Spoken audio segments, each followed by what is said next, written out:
Tenzi kozo warini mosa timasika moyo yedu yane tane kumumirira yo warini yongo eno penya kwazo kupenya kwembirine kuone kwa kwenyu kozo warini tenzi mubu nekomosha mato nono katenzi mamwe watokera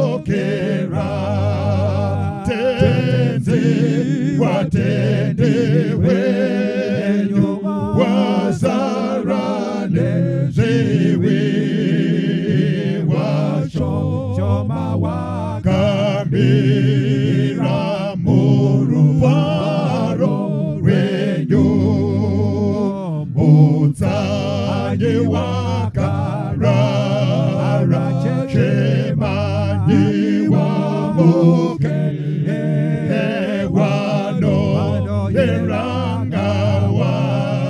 tenzi asedera mwenje yenyu ifute zewono zisongwe wese wakazirira kumuona tenzi.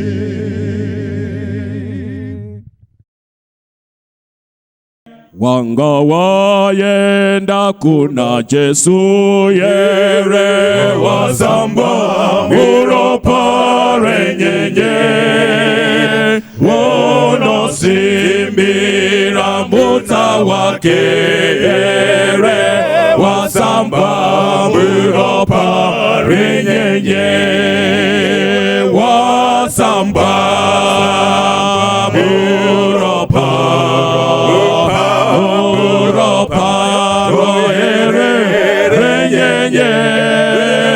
moyo wako wakachena wo yere wasamba Europa yenye unofamba naye maziwa yese wasamba Europa yenye unosorora kuna Kristu yere wasamba Europa renyenye wasamba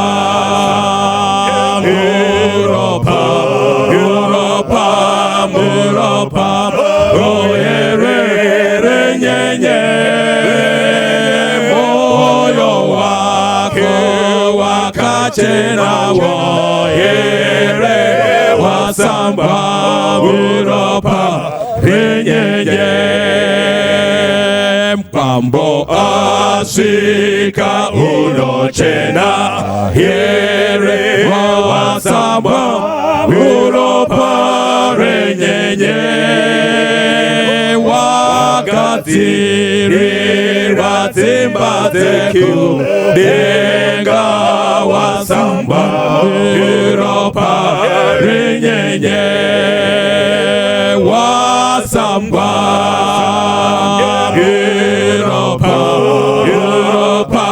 Europa royere renyenye moyo wako wakachena wo yere wasamba Europa renyenye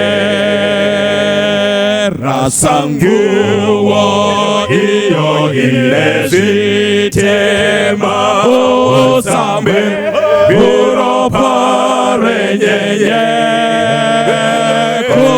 kunetime iyo inowe wera sambaji buropa renyenye wasamba buropa roere renyenye moyo wako wakachenawo yere wasamba buropa renyenye. Hello. Today we are celebrating 522 days of freedom from addictions with one of my clients. I'm delighted to reach out to people who are struggling with addictions because I've personally witnessed a lot of success in this area. My name is Machando. I'm a clinical psychologist. So my work involves helping people resolving psychological, so mental, behavioral, and emotional problems, helping them to live their lives to the fullest. Okay. Part of my work involves working and treating severe psychological disorders. So I work in public hospitals, in private practice, and rehabilitation centers. So I've seen people struggling with addictions. I'm going to explain shortly what addictions I'm talking about, but I've seen big men, married men, adults, struggling, crying, please help me, I'm about to lose my job, please help me, I'm losing my wife, I'm losing my children. I've seen women, professional women, married women, mothers, sisters to other people in the community struggling with addictions. Yes, women do struggle with addictions as well. Sometimes they are sent by the employers to please go get sorted out because they are no longer performing as they should because of their addictions. Our leading verse for today is John 10 verse 10, and it reads, "The thief comes only to steal and kill and destroy. I have come that they may have life, and that they may have it to their full." Another version says that they may have life and that they may have it abundantly. I would like to say to you, addictions, like the thief, come only to steal, to kill, and to destroy. I pray that this presentation helps you and your loved ones to live life to the full, to live life abundantly. Let me start by sharing a message that I got from the client that I referred to you, who is 522 days old of addictions. So he sent me this message to share with people who are struggling. And it reads, "When you are in the throes of addiction, it seems unimaginable how you will live without drugs, how you will have fun, how will you cope with stress. The hopelessness is made worse by the misery of withdrawal.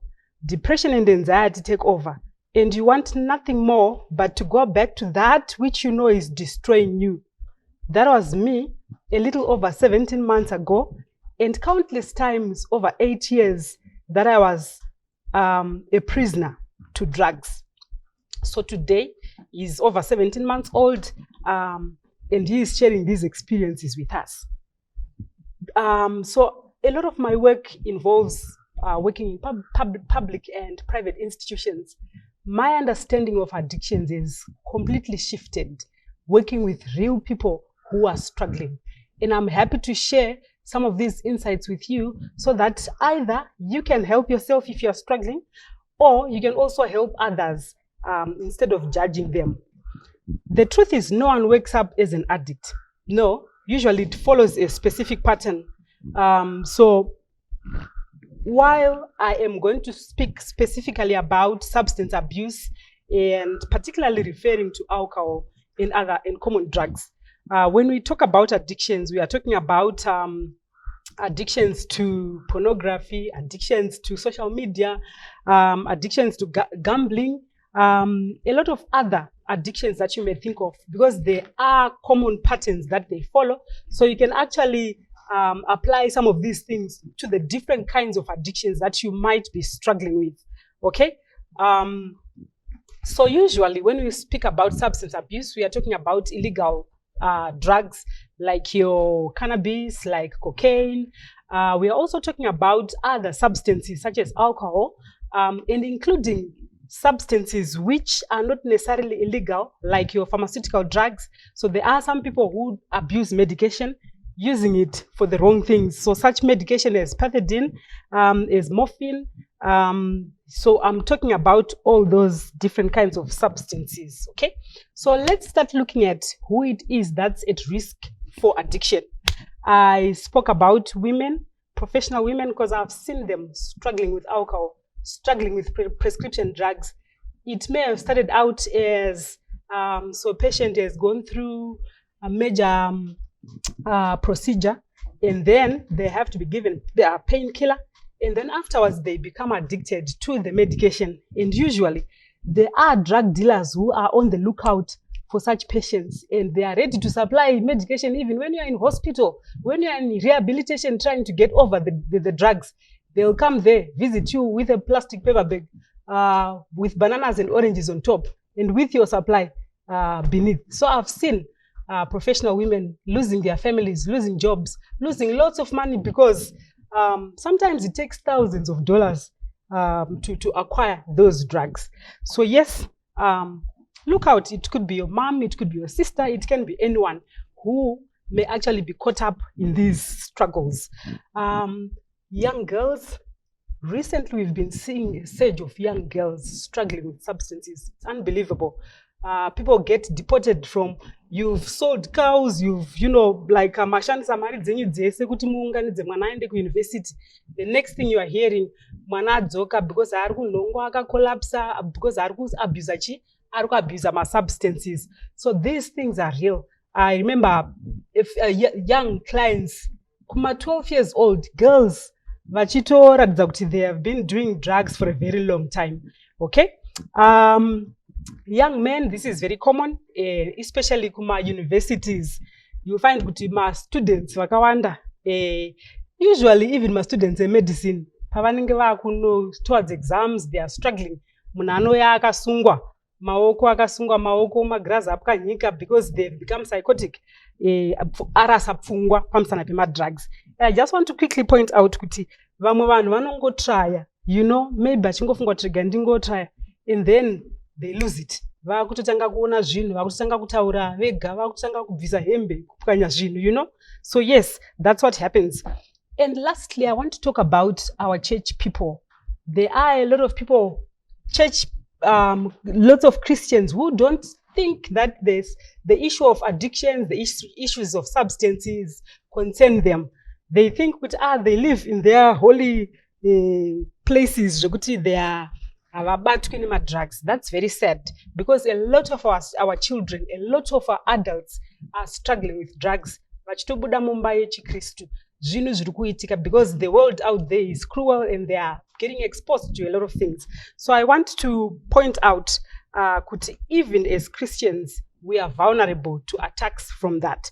Our children are vulnerable, our loved ones are vulnerable. Have you noticed in most social gatherings, be it at work, at conferences, everywhere, you might actually find that you are the only person who doesn't use substances, the only person who doesn't drink. And so people are faced with these challenges, being the only person, the odd one out. And sometimes it becomes a huge challenge to be able to stand out and be by yourself. All right. So people who go out there in the diaspora, culture shock, the pressures, sometimes monies are not enough. There's just lots of things. In fact, one young man said to me, one of the most common things that people do in universities and colleges is to drink. So it will be common to drink. It seems like the normal thing, and it takes a lot for you to be different. All right. So let's look at how a person becomes addicted to anything. So I'm going to use an abbreviation that shows you the stages that a person goes through until they become addicted. So the first, the abbreviation is TRAP. Yes, because I like to think of addictions as a trap. So the first letter T refers to how a person will try out. So we say T, trial, and experimentation stage. Usually, nobody sets out planning to be an addict. Nobody sets out planning to be dependent on substances. So usually people just try out. Maybe they get an offer from friends, and those offers come, lots of them. I remember one person offering to give me their precious wine because they were very excited to see me. So it's very difficult. So some people then just want to try out. Some people want to taste. Some people want to, just to see what happens. So that experimentation process stage, at that stage, the person is in control of the substance. So you can take a little bit and taste. You can take a little bit and try out. Or it might be visiting a porn site. You are just trying out. Or you are just trying to keep up appearances to please those people who you are with. So first T, person is in control, right? The next on TREP is R. So R refers to regular use. Saka apa. You are now using it regularly. Maybe you are meeting with friends on a Friday evening or over the weekend or parties or wherever, but there comes like a routine where you are routinely using the substance, right? The next is A, and A refers to abusing. So this is continued use despite your kuona kuti zvinhu izvi zviri kutondikanganisira. So you might be drinking, or you get a ticket for drunken driving, or unoita accident kana kuti kubasa hausi kugona kuripota kubasa on time, or it could be anything that's getting into trouble, or you find kuti ndatopedza mari, or you begin to see the negative consequences, but you cannot help yourself. You continue to use despite the negative consequences. Usually at this stage, a person is preoccupied with making sure that they get their next supply.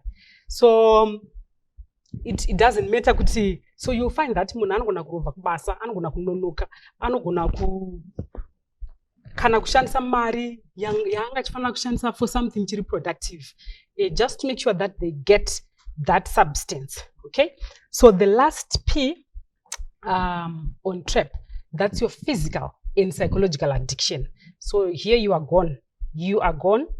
The drug now is in control. Does that make sense? So initially you were trying out and you were in control, but this time the drug is in control. It has taken over your physiology. Dopa munoona kuti munhu anogona kuti mangwana makuseni kana amuka after drinking haagoni kushanda asina kudi kumboita ka eye opener. Naika kana kuti body yake kana isina a certain level of that substance anotanga kuti ma withdrawal symptoms, ma tremors and the like. So the drug has taken over, and it's no longer you who is making decisions, but it's the drug that is now taking advantage, that's now taking control of you. So in this case, you find people stealing to make sure that they supply, they get their supply. They will steal, they will lie, they will sell things. Muchaona tipamba munotanga kushaya kana mafoni, charger, gadgets, even clothes. Some people sell even the clothes that they are wearing. Yeah, it gets that bad. That's your addictive stage. Drug is now in control.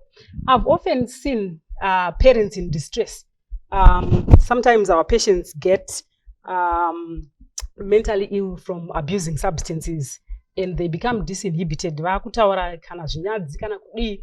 Remember, it's the drug that is in control. Saka tinoona vabereki vachiti maybe mwana mukomana well groomed initially, akarayirwa zvakanaka naka ave kurwara pamusana pema drugs, pamwe achidaidza mai vake nezita, Sylvia iwewe ndoda kudzinga pano pamba pababa vangu, saka unoona kana kuti mubereki achibatikana strike kuti mufunga ari kundidaidza nezita achitaura zvinhu zvinyadzi pamberi pangu. Saka so the addict might say ndoda kurova panapa, and parent anenge achida kuedza kurizina kuti une sure ungadaro ini mai vako vakakubereka 9 months. And we quickly tell them kuti mai, you are not speaking to your son, you are speaking to the drug. The drug is in control, and zveshuwa munhu anogona kukuvadzai because haasiye ari kuita sei, haasiye ari kushanda.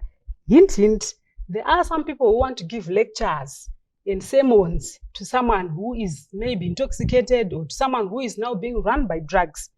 I'm sorry, but you're wasting your time because you are speaking to a substance That's very mean, that's cruel, which will not understand your language. You are no longer speaking to your loved one. All right, so let's look at some of the risk factors. What makes a person vulnerable to such entanglements with drugs? So I've divided these, the causes, the factors into three. They are predisposing factors, right? They are things that make a person vulnerable. Some of them are actually genetic factors, right? Then there are also environmental factors. So for example, there are people who are exposed. So the exposure could come from the family that you come from. There are some families, I remember one lady, after successfully going through her rehabilitation process and ready to start life, achiti manje ndiri kutya kudzokera kumba because kumba kwedu kune ma cabinet hands ma wine kune, you know, kune bar. Yes, there is a bar in the house. Saka there are different types of wines, different types of alcohol. And dad said, I don't have a problem. You are the one with a problem. This is my house. I'm not going to remove my bar. Panopamba. Saka some families accept the use of substances. Ndiri kurangarira sekuru vangu vachinditi, muzukuru, isu kana mwana asinganwi doro totoziva kuti haazopa mupanganyama. Mwana iyeye kana asingadhakwi haazopa mushapani, wepamushapani apa. So some families actually take pride in using substances. Saka vana mbuya ikoko vanenge vachinwa, vana tete vanani. So if you are coming from that environment, it may be very difficult. Well, it will predispose you to think that it's okay to use substances, right? There are some negative life events, domestic violence, child abuse, traumas, divorce, being sacked of your job. All those things make you vulnerable to, you are likely, not likely, but those are some of the things that make people use substances. Being unemployed, having idle time, having nothing to do, having no purpose in life, those things make people vulnerable. Guess what? There are some professions which are also risky professions, risky occupations. So things like your entertainment industry. Entertainment industry is really, really very risky because we get a lot of artists. So like your musicians, your actors, some occupations like being the barman, being the one who is, you know, selling the beers and, you know. Then there are also some professions like your medical profession where people have access to the medications and they know what they do, they know what effects they have, and they are bound to abuse those substances. Okay, so healthcare workers are also at risk. One other thing that I've learned, one other thing that puts people at risk are some conditions, some health conditions. So your psychiatric disorders like anxiety, so someone might have social phobia and they take something to gain that courage.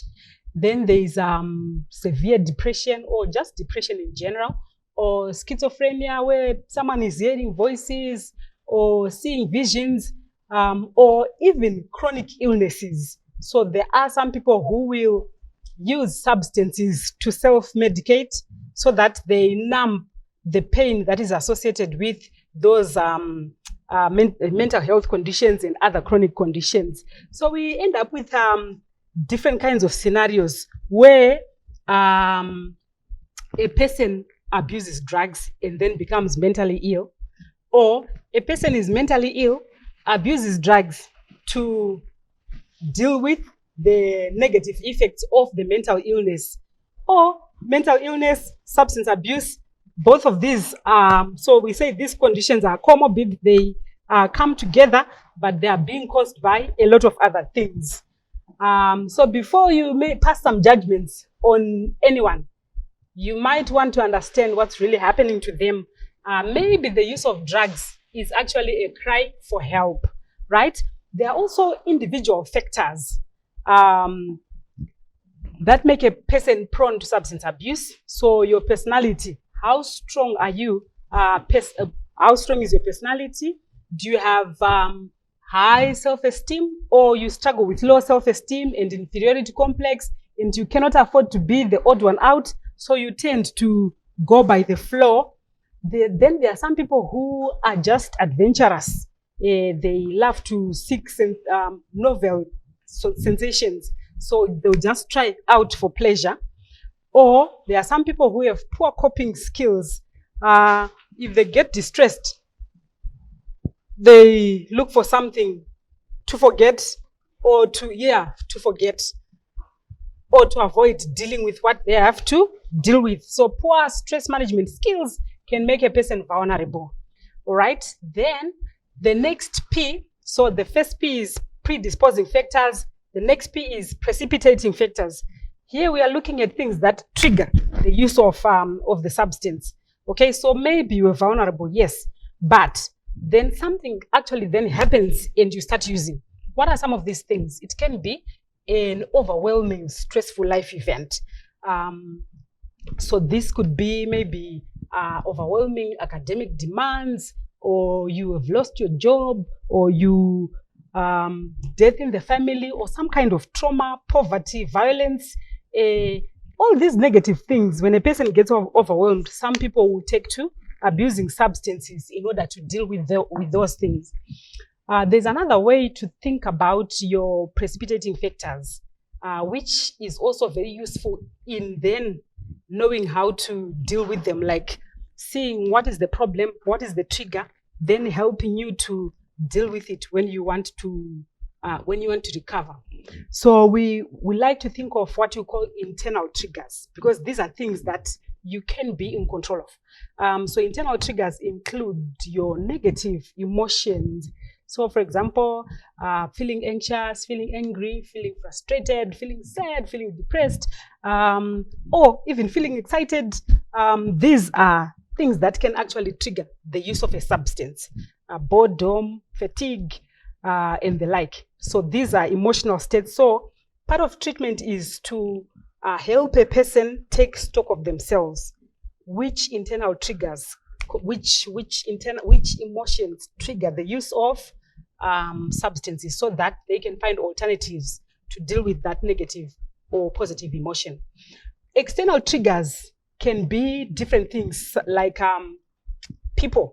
So certain people can trigger the use of substances. So these could be peers, your friends, who are also drinking, or it could be people, enemies, who trigger negative emotions within you, and you want to take a drink to kind of deal with it. Or it could be places. There are some places that can actually trigger the use of substances, like bars, parties, or maybe drug users whom you pass by, and maybe they call out to you to offer you for free, right? So these are places that then when you want to deal with this, you want to avoid. Then there are other external triggers are general things. So things like the drugs themselves, how accessible are they? Or it could be money, or it could be movies. So you might be watching a movie that's celebrating the use of substances, and it pushes you to do that. Then the other thing, other external trigger might be certain times, Friday night, weekend, payday, holidays. So these times you need to be aware, are they likely to trigger me to use? Or even periods of stress, are they likely to trigger the use of substances? The other P is perpetuating factors. So we have looked at predisposing factors, things that make you vulnerable. We have looked at things that trigger, that's your precipitating factors. Now we are looking at perpetuating factors. What is it that keeps the use of substances on? So these are things that are there in one's situation or in one's life, and they are still there. They maintain the habit. If you've lost your job and you haven't gotten another one, it means you are still unemployed and you are still facing those problems. So anything that is not yet resolved, maybe you are living in a stressful environment, there is conflict and you are still there. That means the problem is still there. And guess what? It could also be biological changes. So, for example, your brain structure could have altered because of the drugs that you are using, and that perpetuates you to want to continue using those substances. There are some home environments that actually perpetuate the use of substances, especially our so-called Christian homes, where people don't want to talk about substances and they want to disown you because you are disgracing them. Saka you find kuti a person feels rejected. They are already feeling bad using drugs. And then we add salt with how we respond to their struggles. Saka some people use very harsh words. Urirombe, kana kuti avavembanja, kana kuti chidhakwa ichi, kana kuti you never amount to anything. Saka munhu akada kungoti kana kuti abude ndichambosvika pamashops zvauriwe wakutonoita zvako zvichi zvembanje. Saka those home environments are not conducive for recovery. If anything, they actually push the person to want to go to people who abuse substances, who usually welcome you with both hands and offer you chero sina mari sha nasi tinokukava. Fortunately, we can turn our homes into protective environments, and so these are called that's the fourth P, protective environments. What's protective? So we want to make sure that our homes are clear in terms of our position as far as substances are concerned. So a home which is clear, where there's clear parental disapproval of drugs and the parents are consistent and supportive, and we need to be consistent in all ways as much as possible. You might find someone speaking harshly against drugs, but you small house, you confuse the children and they might end up abusing substances anyway, because you are also not being consistent in what you are doing. Homes that foster personal esteem, building our children to believe in themselves, to be okay being themselves, to be okay being the odd one out. Okay? The other thing is knowledge and preparedness about substances. And I urge all Christian homes in particular, or any homes that don't talk about these things, to please address these situations. Take time to teach your children about them. Take time to teach your children about the different types of things that are available, the effects, and how they can get help. Because knowledge is power. Even to teach your children that if you are struggling with depression or whatever challenge, there is no need to self-medicate. There is help for those particular things. Help which is not harmful, like drugs. So family support is very crucial, and it helps people to resolve drug issues. So I keep talking about Christian families who take things for granted and do not address certain things because they think they are okay. They think they are immune. I had an interesting experience when growing up after going to a Christian school, and we were taught on a healthy lifestyle, to not drink caffeine because it's not good for your health. So when we came back from boarding school, we were not taking caffeine. We told our parents to know it's caffeine, tea and coffee because it's caffeine. So interestingly, I saw my young brother Wellington. And so I observed this over a couple of weeks, and I was really proud of myself. I've been such a positive influence to my brother. So I remember one day tiri mu kitchen, and it was breakfast tea. Tea, we were in the kitchen preparing alternatives. So I said to him, "Ko sakaweli, say usingan with tea." And I was expecting, you know, my sister, you taught me a lot. My tea no pisa. Tea no pisa? Okay. Because taizoti kanwa mwachinwa tea is topi wa mkaka. So that was his reason to not drink tea. And all this time I was convinced that he knew. So I've, over the years, made sure that I explore, and I make sure that each young person who passes through my hands, I am clear why they are not going to be doing certain things. So again, I got another shock of my life. So my boy was going to travel to England, and saka takuonekana naye zvakanaka ndati dhagi.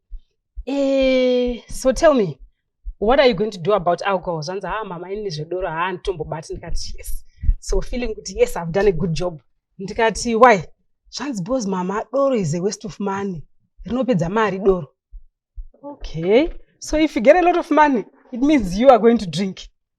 Don't take for granted. Don't assume that someone is going to teach your children things. Make sure that you train them up as they grow so that they will not leave the path yaunenge wavadzidzisa. Why are we talking so much about addictions? I spoke earlier, kuti addictions, they destroy health, they destroy families, they destroy relationships, they destroy livelihoods. So addictions kill and destroy. I just want to give you an illustration, because sometimes when we speak about these things, you may not be clear how they destroy relationships or how they destroy things. So to begin with, when we say my drugs, my addictions affect our mental health, but what is mental health? So the World Health Organization defines mental health as a state of well-being in which the individual realizes his or her own abilities, can cope with normal stresses of life, can work productively, and can enjoy good relationships with others. A person who is mentally well should be able to enjoy good relationships with others and is able to make a meaningful contribution to their community. So if you want to see whether your addictions are taking a toll on you, see how you are relating with others, see whether you are being productive or not, see if you are contributing meaningfully to the community. I've made this observation as part of our treatment interventions. We hold group therapy sessions. So we will have a group, say, of 12 people or whatever number, and they share their experiences and empower each other. There's something that I've learned, and it has shown me what the sort of negative impact drugs can have on a person. So if you have a group of 12 people, say today, and you ask them to introduce themselves, so you might ask, how old are you? Who do you stay with? Or, stuff like that. So you hear number one person. Yeah, my name is so-and-so. I'm 43. I stay with my aunt. Okay. My name is so-and-so. I'm 39. I stay with my mom. My name is, I'm 37. I stay with my parents. I'm 42. I stay with my brother. Do you see? But they are still being taken care of by relatives. So, okay, let's look at the next component. Tell me about your education. What's your highest level? And now zonyora. And now collect my results. And ndakabudane too. And now so. That's how it will be with this group and the next and the next and the next. It's as if varikuverenga script imwechete. Tell us about your relationship. Never married, divorced, never married, separated. And ndakarora but mudzimai achakatiza, never married. Either 49, 39, 36, 28, never married, divorced, single. So that's how it is, the levels of dysfunction. Okay, children, no children. And antinaye one, akaenda namai vacho. That's the level of dysfunction. And usually, they never stay at a job for more than 6 months. Pabasa pacho vainetsa, havanga vasingabhadhari, ndakasiya, ndakuda kuzviitira basa rangu ndega. Never lasting at a job 6 months. So these are some of the trends that you may use if you want to take an inventory of yourself or of a close loved one. Okay. So having said all these things, it then should tell us that it doesn't make sense to tell someone to snap out of it. Because there are other factors that are bigger than the person usually, that the person is struggling with. So we need to deal with addictions from the roots so that we uproot. So part of dealing with addictions includes a thorough assessment. And the interventions as well target broader factors. It's not just you should stop drinking. So we want to explore why you were drinking in the first place, why you continued drinking, what are the enabling factors, what's facilitating it, what are the factors that can help you to, when you quit, continue in the quitting position. So it's not just addressing one component where people will hammer someone kuti siyana nazvo izvi uchiri kuita izvi izvi handidi kuona uchiita izvi zvofuti. We need to make sure that we understand each individual and what it is that they are struggling with. So there are interventions for addictions, which include psychotherapies and medical treatment. So they will include functional analysis, looking at the level of addiction, what the substance, what role the substance is playing in that person's life. So we answer the 6 W's: what's happening, where, why, how, when, you know. There's motivational interviewing, where you want to explore the level of motivation that the person has. Does the person see this as a problem? Do they want to change? What is motivating them to change? There are group therapy sessions that I mentioned earlier. There are individual sessions, and there are also support groups. Okay, so dealing with addictions effectively really takes a multidisciplinary team approach, because sometimes there may be need to include detoxification, because some people may be heavily addicted in such a way that if they just withdraw abruptly, they may have severe withdrawal symptoms that include seizures, and they may actually die. So you want to make sure that you are doing this properly and that they are not struggling with the withdrawals and they want to rush back to the substance that they are abusing. Or they might be in need of support, say maybe getting an anti-abuse, and also getting psychotherapy to address the other psychosocial factors, the triggers, the cravings, drug refusal skills, relapse prevention, coping skills, and even scheduling their days so that they are not idle. Okay, so my take-home message for you is, if you've not tried using substances or things that get you addicted, don't try, because addictions are a trap. You try and you might be hooked for life. All right? Causes of addictions are numerous. You may not even know the root of it. So it's you want to make sure that you explore the bigger picture of what's happening. It's not easy to just snap out of it. The drug may have taken control and the person is no longer in control and they might need medical help. Recovery is possible. It's hard, I must say, but it's possible. And guess what? Relapsing, where a person has managed to be clean for some time and then they default and then they slip. Maybe they take that occasional beer or that occasional cigarette. We say relapsing is part of recovery. If you're learning to ride a bicycle, you fall occasionally. Even when you learn to walk, fall, but you rise up and try again. Okay, so when someone relapses, say they have been clean for 2 weeks and then they take that one drink, they might come devastated, I'm useless, and those are the messages that they usually get at home. But we say, wait a minute, for 2 weeks you managed. What does it mean about you? It means you're strong. It means you're capable. It means we can prolong the 2 weeks into 13 days. 2 weeks is 14. So we can prolong into 20, 30, 40, right? So that's how we look at it. As long as you are trying, there is hope, right? So we focus on the success and not on the negatives. One of the things that Alcoholic Anonymous, for example, what they use, they say you need to, on one of their 12 steps to recovery, they say you need to rely on a higher power. I say as Christians, we are lucky because we've got the highest power. God has promised to help. In 1 John 1 verse 9, because sometimes people are feeling dirty, they are feeling bad about themselves, feeling that they have let their relatives down, they have let themselves down. But 1 John 1 verse 9 says, if you confess your sins, the Lord is faithful and just to forgive you of all your sins and to cleanse you from all unrighteousness.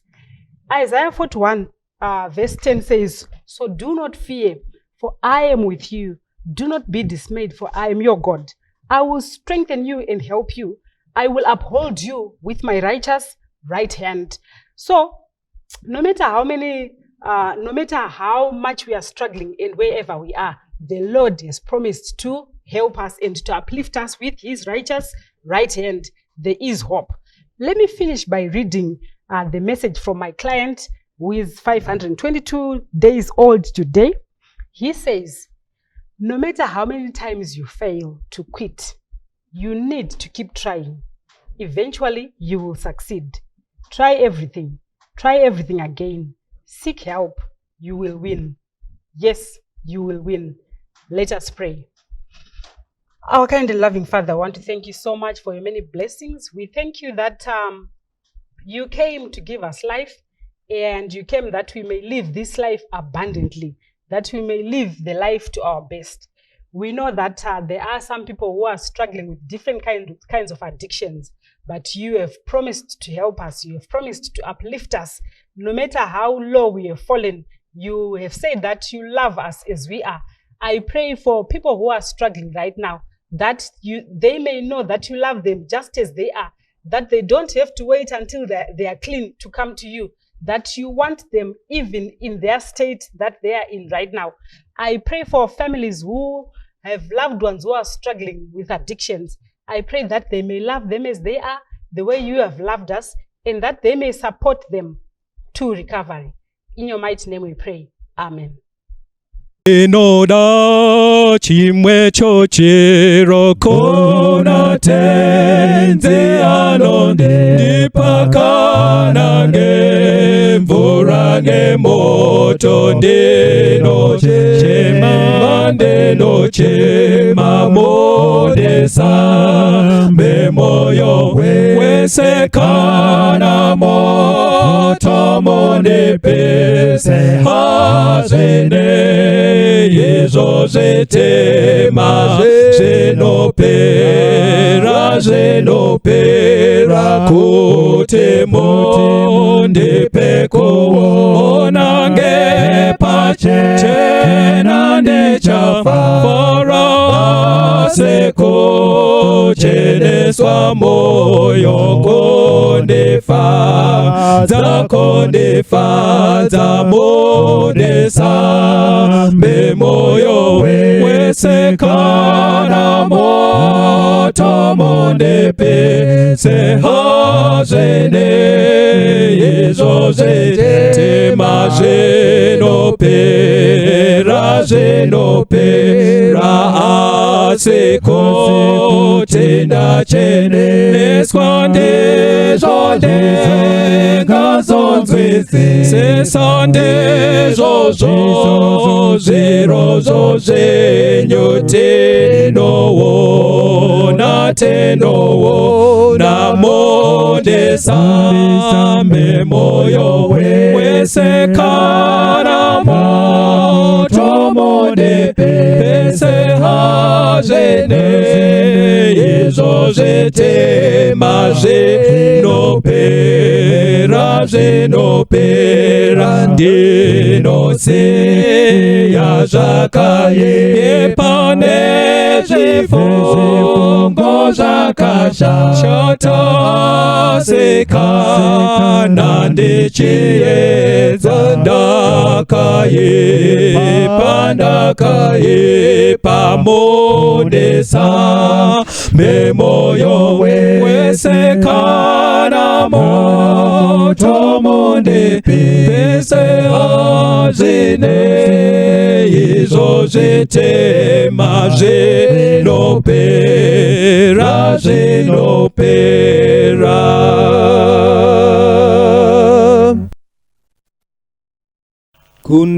Kunekupenya mugomo nekupenya munyanza nemaradzi anogara munzvimbo dzakanaka mukati memoyo wangu mazazwane kujeka apo pana muponesi pano jekesa kwese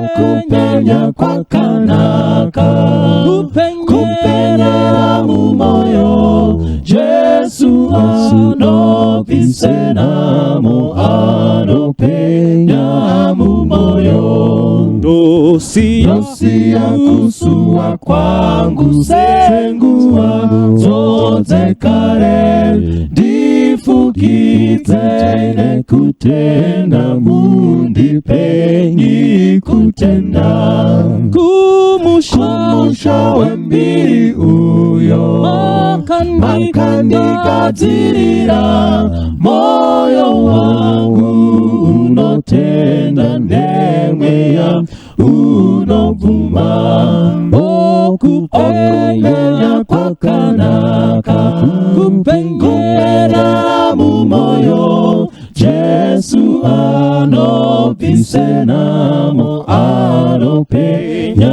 mu moyo okupenya kwa kanaka kupenyera mu moyo Jesu anobisenamo anopenya mu moyo muponesi manditenga ndawa wenyu narini gaipute mwenje yese iputi reyetenzi kumusha wembiri uyo makandi kazirira moyo wangu unotenda ndemweya unovuma okupenya kwa kanaka kupenyera mu moyo Jesu anobisenamo anopenya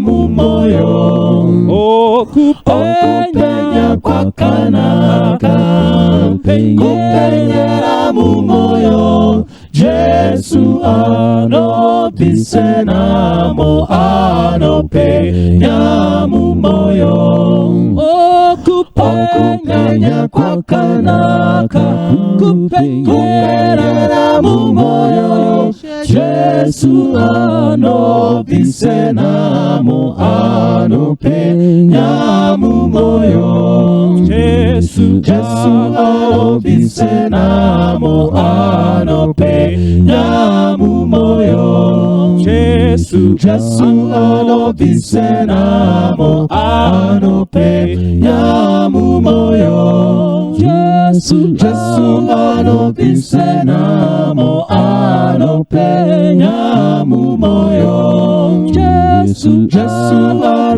anobisenamo anopenya mu moyo Jesu anobisenamo anopenya mu moyo Jesu anobisenamo anopenya mu moyo